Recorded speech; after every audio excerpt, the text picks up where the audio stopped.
To the rescue ang US Coast Guard sa bangkang yan sa gitna ng masungit na panahon sa Florida sa Amerika.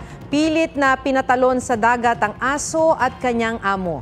Natrap sila sa kasagsagan ng pananalasa ng Hurricane Helene. Ligtas silang naisakay sa helicopter at nasa mabuti ng kalagayan.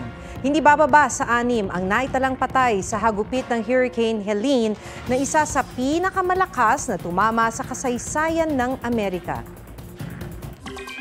Huwag magpahuli sa mga balitang dapat ninyong malaman. Mag-subscribe sa GMA Integrated News sa YouTube. Sa mga kapuso abroad, subaybayan nyo kami sa GMA Pinoy TV at sa www.gmanews.tv.